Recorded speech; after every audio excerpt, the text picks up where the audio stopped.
How about that? Can you hear me there?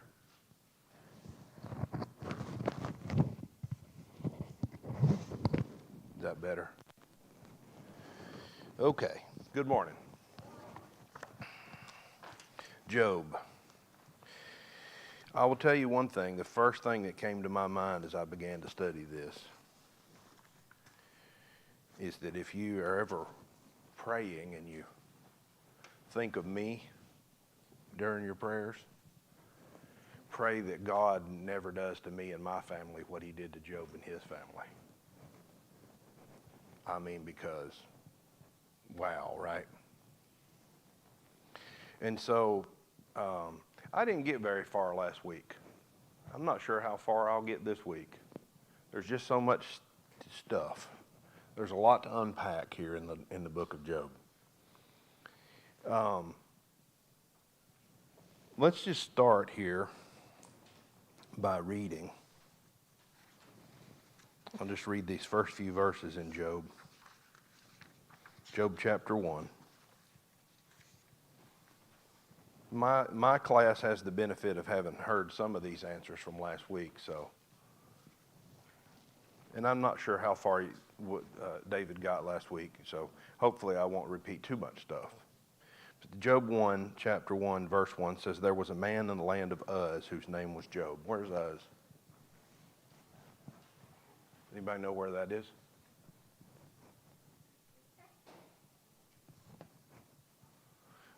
We don't know for sure. It's I almost said prehistoric. It's not prehistoric. Obviously, that would predate history. We know this is part of history. When was this book written? Do we know? We don't know exactly. Flood-ish, right? One clue to that being true is that, so does anybody know how old Job was when this happens? He was 70. He has adult children. How many? He had 10, 7 sons and 3 daughters. They're grown-ups because it talks about them going to their own houses. So he's 70. Does anybody know how long he lived after this? Or what was his total age? I'm asking a lot of hard questions. See, I have the benefit. I would tell you this. I've joked for years that the reason that God has me teach Sunday school is to ensure that I will study my lesson. Because I don't want to stand up here in front of you and not have studied, because that would be embarrassing. It's a pride thing. Maybe it's not. I'm just self-deprecating here. But so what's 140 plus 70? What's that? Yeah, he's 210 years old when he died. Now, what clue is that give us from timing perspective? How long did people live before the flood? We famously remember the oldest man in the Bible, right? Who was that? Methuselah. And he lived, was it 969 years? I think that's right, isn't it? 969. That's a long time. I mean, you know, there are supposedly some women in China that are 140 or whatever. Nobody knows exactly how old they are because they don't keep good records. And, you know, people make it to 100, that sort of thing. I mean, you know, raise your hand, and I'm being ridiculous here on purpose, but raise your hand if you've ever met anybody that was 200. We just don't do that anymore. We don't live that long anymore. But if you look at the dates and ages of people, to your point, right post-flood, they were still living in some cases hundreds of years. So we believe that Job was probably written, or probably this story takes place, probably within 100 years or so. That's a guess. Within 100 years or so of the flood, and that he's a generation removed from Noah, basically, is what it amounts to. Okay. We also have some very good clues that tell us that he predates Israel. There's no mention in the book of Job about Judaism, about the law. This idea hasn't taken place yet. It hasn't been handed down yet. So I'm setting the base here for this happened a long time ago. And a lot of people would believe, a lot of historians and contemporary Bible historians believe that it was probably one of the first books written, and it is obviously one of the oldest stories in the Bible, because we have the story of creation, and we have the story of Noah, and we have the story of the flood and destruction and that. But then right after that, so we're right in this just post-flood period where we see this take place.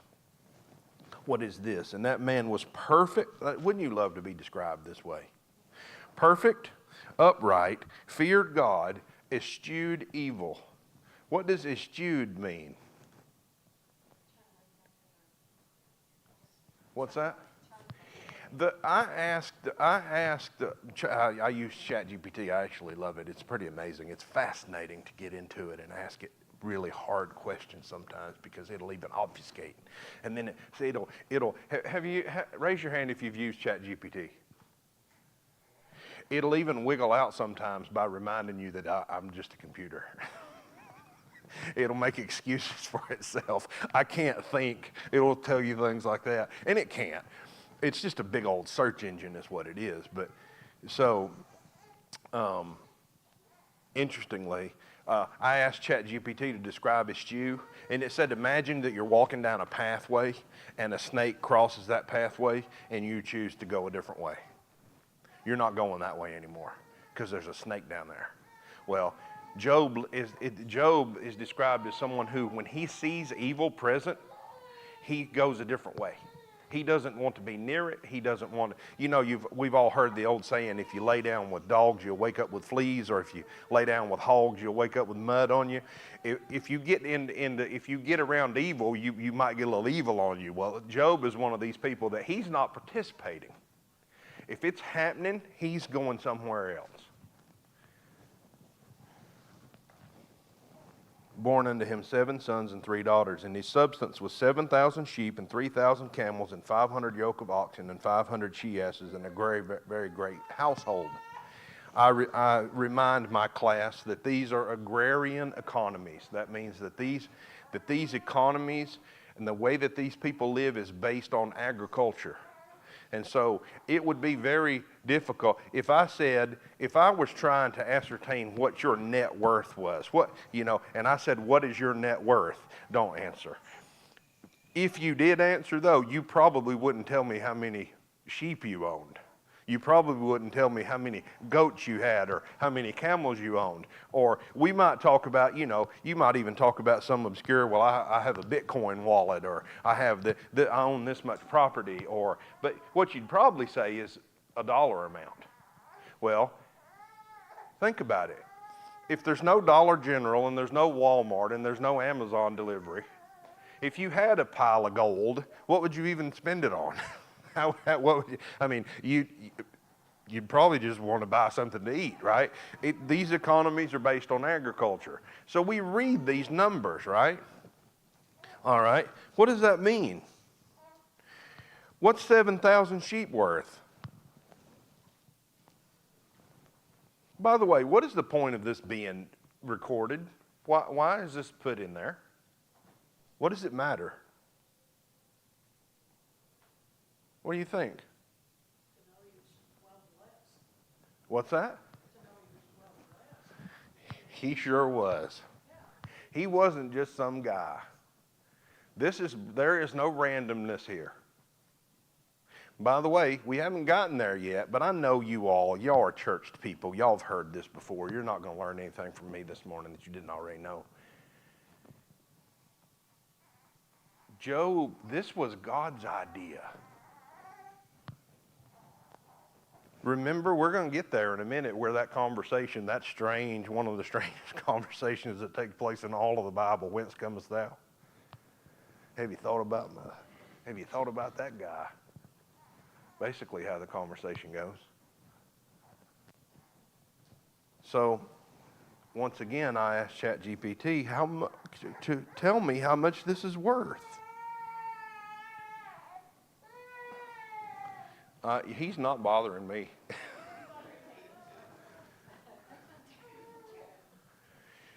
7,000 sheep, 3,000 camels, 1,500 yoke. That's times 2 oxen, 500 female donkeys, very many servants, 10 children, the greatest man of the East. How much is that many sheep worth? About $2 million. How much is that many camels worth?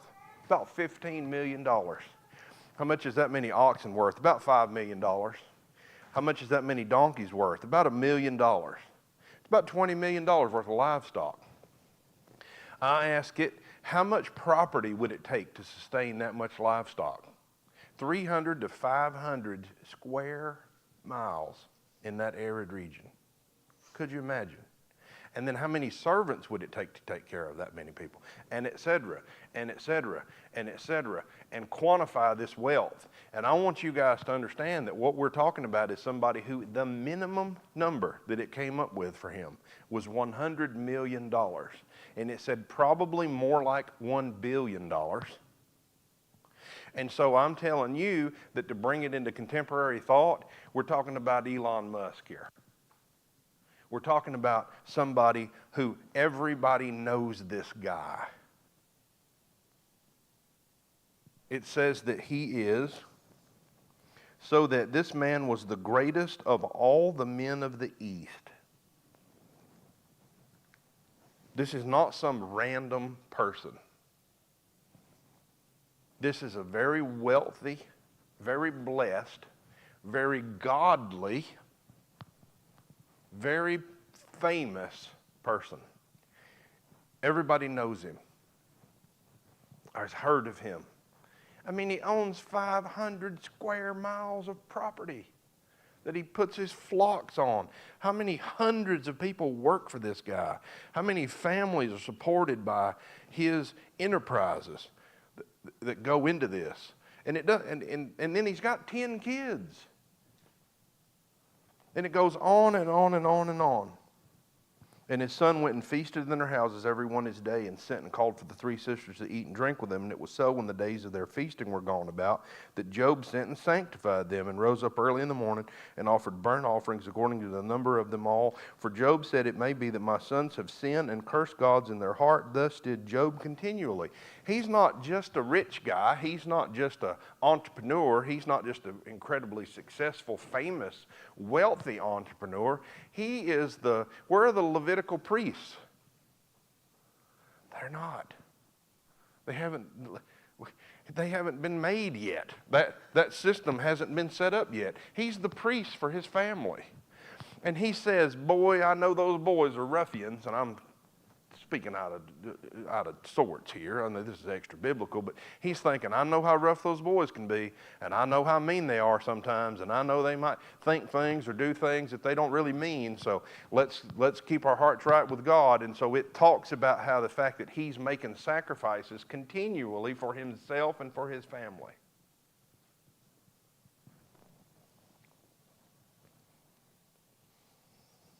Verse 6. Now, so there's your setup. Here's this guy, and here's what you need to know about him, and here's how he lives his life, and here's what's going on. And then it says in verse 6, now there was a day.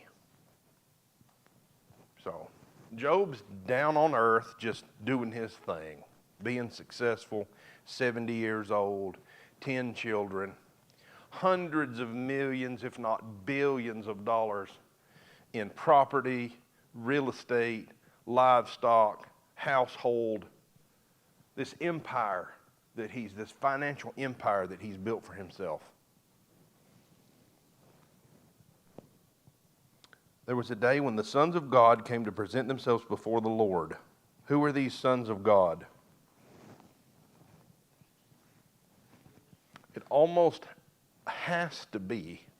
It almost can only be.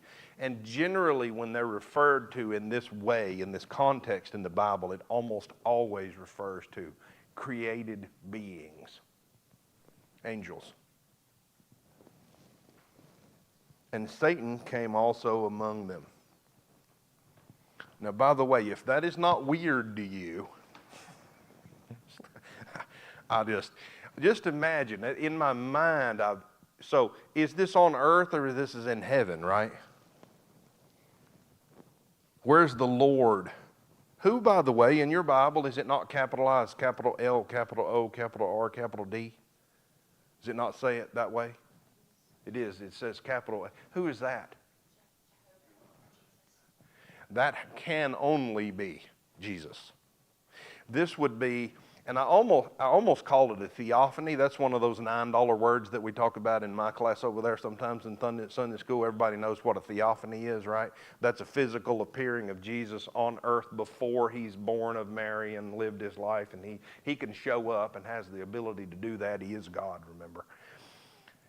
I almost called this one of those, but it ain't really, because he's in the realm. This doesn't take place on earth. This takes place in heaven. And in my mind, it doesn't exactly outline it this way, but they're presenting themselves. It's almost like a courtroom, really, or it's like I see them seated at the head of this room, and they're just having conversations about, hey, what's going on? And by the way, interestingly enough, why would he need to ask that? I mean, he's God. He knows everything. It's strange. I can't explain it all.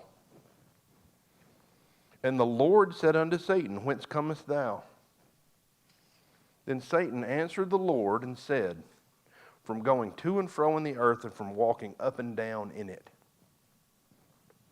And I'm reminded of that verse that talks about how Satan is a roaring lion seeking whom he may devour. Where is Satan right now? Where is he at right now?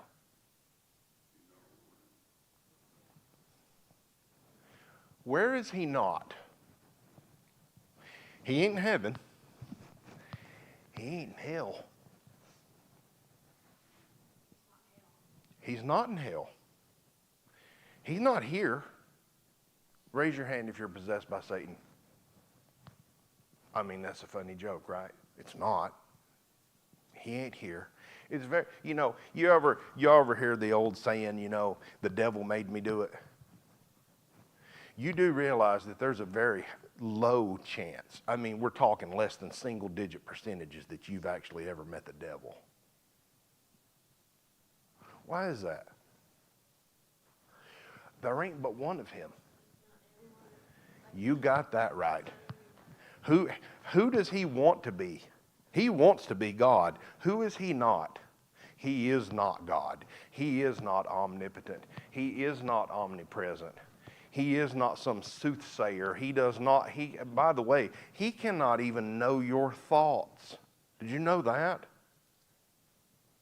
How could he know your thought? Does God know your thoughts? Yes, he does. Does God try men's hearts?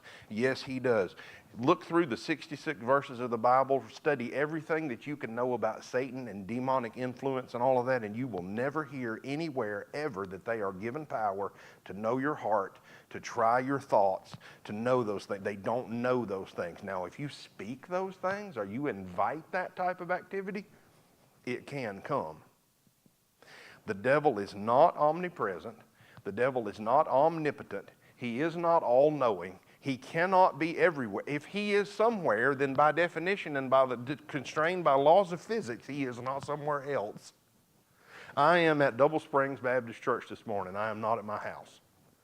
I can't be in two places at once. I joke at work and tell them that I'm so good at my job that it makes it seem like I'm in two places at the same time, but I actually can't do it. And neither can the devil. That said, where is he? I asked ChatGPT that question, and it was it was answered very uncomfortably. It did not like the fact that I asked it that question. Where do you think he is? Wherever he is, he's causing problems. Wherever he is. By the way, do y'all know where the name Satan comes from? There is a Jewish word, al-Satan. And it means the accuser,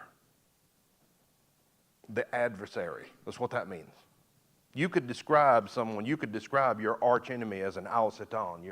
That would be your arch enemy, someone who is, but he, capital S, Satan is that guy. He's that fallen angel. He's that created being that fell. What was his sin? Pride. I shall be like the Most High.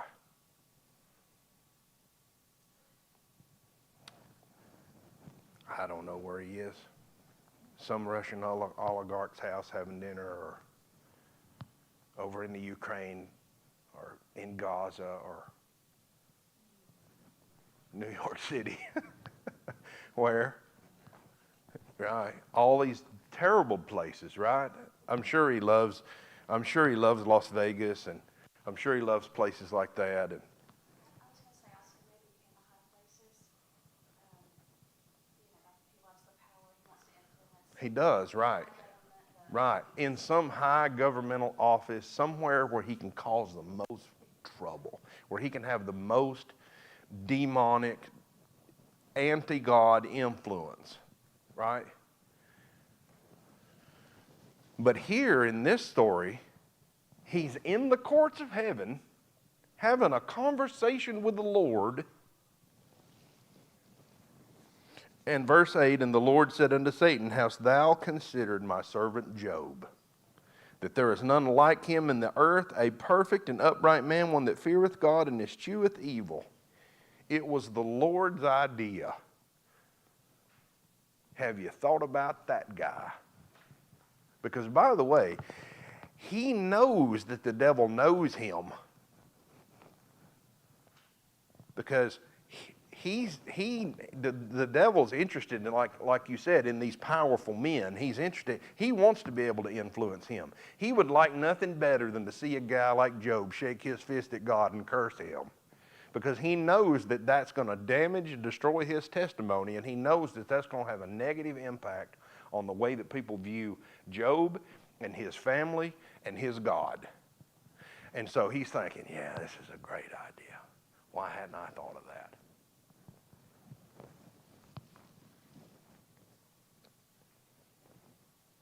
Listen to how the devil responds. And then Satan answered the Lord and said, doth Job fear God for naught? Hast thou not made an hedge about him and about his house and about all that he hath on every side? Thou hast blessed the work of his hands, and his substance is increased in the land. And by the way, I don't like to skip over things and take it for granted. We talk about a hedge of protection, or here that's one of the verses that notion comes from, is this idea of a hedge. What does that mean? It literally means bushes. The barbed wire hadn't been invented yet. How did they make fences? They would get these thorn bushes and they would pile them into rows, and the density and the weaving of them and the thorns on them would keep the animals in, and the bad animals, the predators and that sort of thing, out. So you would literally you would cut down sticker bushes. You would cut down these thorny hedges, and you would pile them into these rows, and that's what your fences are made out of, are these hedges. And the devil, again, using an agricultural metaphor, says, you just build a hedge around him. And the only reason that he's that guy is because you protect him, and you've blessed him, and he's rich. I mean, come on. Of course he loves you. He thinks you're awesome because you're awesome, and because his life's awesome, and he's got 10 kids, and he's lived 70 years, and he's worth $1 billion, and yeah, but watch this. But put forth thine hand now, and touch all that he hath, and he will curse thee to thy face. And the Lord said unto Satan, behold, all that he hath is in thy power. Only upon himself put not forth thine hand. So Satan went forth from the presence of the Lord. That like I said, if I'm ever in your prayers, remember to pray that God doesn't do that to me. Please, God, do not turn me over to the power of Satan.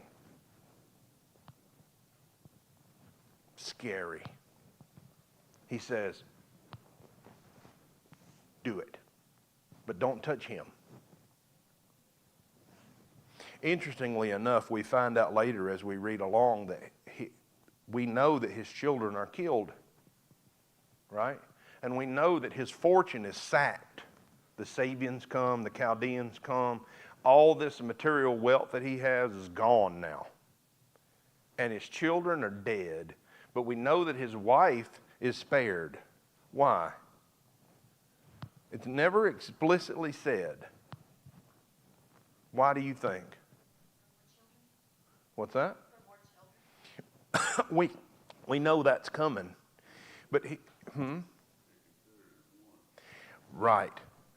That's my interpretation of it. Again, it's not explicitly stated here, but the Bible tells us that when the men and women are joined in matrimony, that they are become one flesh. And it is assumed that if it says you can't touch Randy, that means he can't touch you either.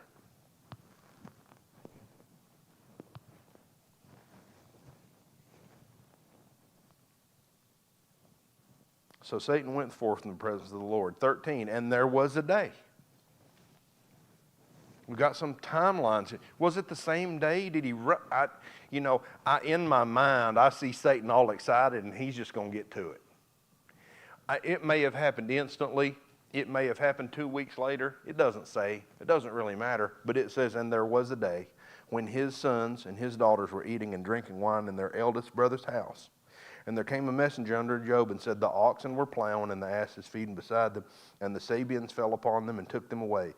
Yea, they have slain the servants with the edge of the sword, and only I am escaped alone to tell thee. And while he was yet speaking, so imagine this, Job's just sitting there minding his own business, and this servant runs in and says, you ain't going to believe this. And while he's telling him the story, another servant runs in all out of breath telling him, well, I know what you're saying is important, but you ain't going to believe this. They're just literally just one after the next, after the next, after the next. It's raining bad news here. There also came another and said, the fire of God is fallen from heaven and hath burned up the sheep and the servants and consumed them, and only I am escaped to tell them. And while he was yet speaking, there came another, and the Chaldeans came, made out 3 bands, and fell upon the camels, and have carried them away, and slain the servants with the edge of the sword, and I only am escaped to tell thee. And while he was yet speaking, there came another and said, if you think that was bad, wait till you hear this. Thy sons and thy daughters were eating, drinking in their eldest brother's house, and behold, there came a great wind from the wilderness and smote the 4 corners of the house. I thought that was going to happen last night. If y'all went through a storm like we went through last night, I'm telling you, it sounded like the house was going to fall down. And it fell upon the young men, and they are dead. Only I am escaped to tell thee. And Job arose, rent his mantle. What does that mean? It means he's in such anguish, he tore his clothes off. And shaved his head, and fell down upon the ground and worshipped. And said, naked I came out of my mother's womb, and I shall return, and naked shall I return hither. The Lord gave, and the Lord hath taken away. Blessed be the name of the Lord. In all this Job sinned not, nor charged God foolishly. And don't you know the devil is fit to be tied now?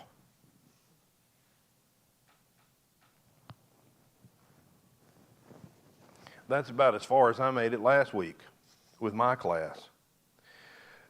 Point 1, for those who are following along in your books, the first blank that we're going to fill in this morning is the devotion of Job. Was he devoted? Was he devoted before this happened? He was. Was he devoted after this happened? He was. We're going to find out more as we continue to go and study out through the series of this lesson here. But we find out that the devil is wrong about Job. Satan's wrong about him. He said, take all that stuff away and he'll curse you to your face. The opposite happened. The second blank, Job's family. Verse 2 tells us that he has a large family, 7 sons and 3 daughters. The next blank, Job's fortune. Job's a very wealthy man. I took the time to describe to you modern dollar amounts, what this guy's worth. Hundreds of millions, if not $1 billion or more dollars. Hundreds of square miles of property, hundreds or maybe even thousands of servants, all these animals, all this stuff, 10 children. This guy is rich and famous. Job's fortune. The next blank, Job's faith. Job's faith is a central component of his life. In the verse 1, it says he was perfect, upright, feared God, and eschewed evil. And then it goes on and describes how he is the not only the patriarch of this empire and the leader of this family, but he's the priest for this family.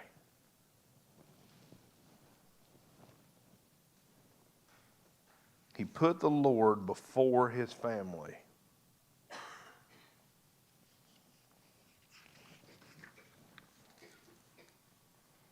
He's a devoted man.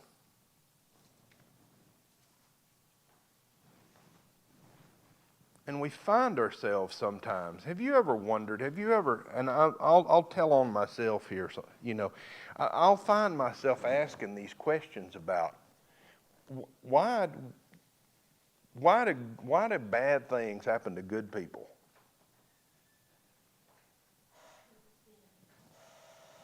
I even find myself sometimes asking, and I'll just be honest with you, I'm just a human being. I'm just a vessel made of clay, and I'll find myself asking the opposite question. Why do good things happen to bad people? All of this stuff, do you not get frustrated by those questions sometimes? You think about, God, I try to come to church and I try to do the right thing and I try to teach my kids right and I try to pray and I want to eschew evil. I'm not even sure that I have the capacity to do it at that level, but I want to. I'm at church this morning and I dragged my family here and we're trying to do our best here, and then you see people that are not doing that, and they don't seem to struggle, and we know that's one of the themes of Proverbs about how David laments about how God blesses the people he ought to be cursing. It looks like he's cursing people he ought to be blessing, and I just don't understand how all this stuff works. And then we find out that in this narrative, Satan is before the Lord, and it's the Lord's idea to say to him, let's play a little game. Why?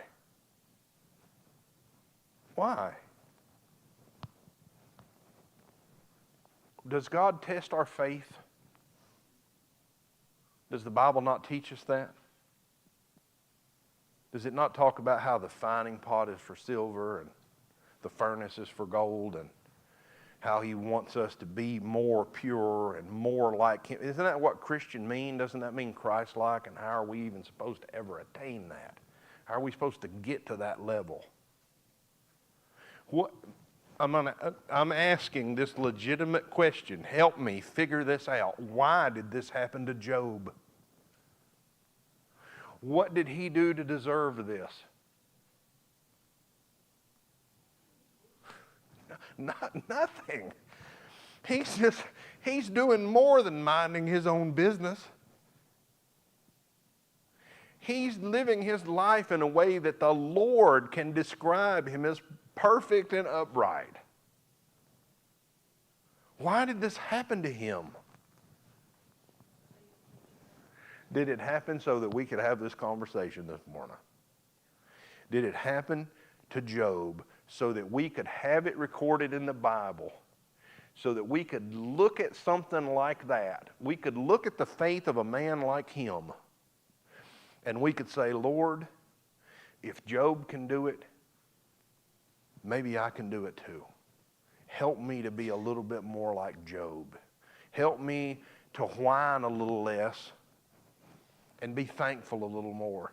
Help me to know that the air that I breathe was created by a God who loves me enough to send his son to die for me, and who loved me enough to die for me, even though I'm not perfect. And even though if you were to ask the people in this church to write a description of me, I don't think that you would write a description that sounded like the way that the Lord described Job to Satan. God, help us be a little bit more like Job. Help us be a little bit more like Jesus. Because I think of another man that had some horrible things happen to him. They spit in his face and they stripped him naked and whipped him almost to death and put a crown of thorns on him and mocked him to his face and then nailed him to a cross and crucified him. What did Jesus ever do to deserve that? Nothing, except without that, I would have no hope. So, his love for me put him there. And his love for you, and his love for your neighbor, and the people across the street, and the people riding up and down the interstate out here, and all the people on that globe represented by that map, every single person that ever lived. He didn't deserve it. Job didn't deserve it. Help us to be more like Job. Help us to be more like Jesus. Does anybody have any questions or any comments? Let's pray and be done. Lord, I do pray openly in front of this church that you never do to me what you did to Job. I can't. Lord, thank you for his fear and for his worship and for his faithfulness and for his example to us. What a powerful, profound example you've given us in Job's life, and what a powerful and profound and beautiful example you've given us in your own life. Help us to be more like you. Help us to teach people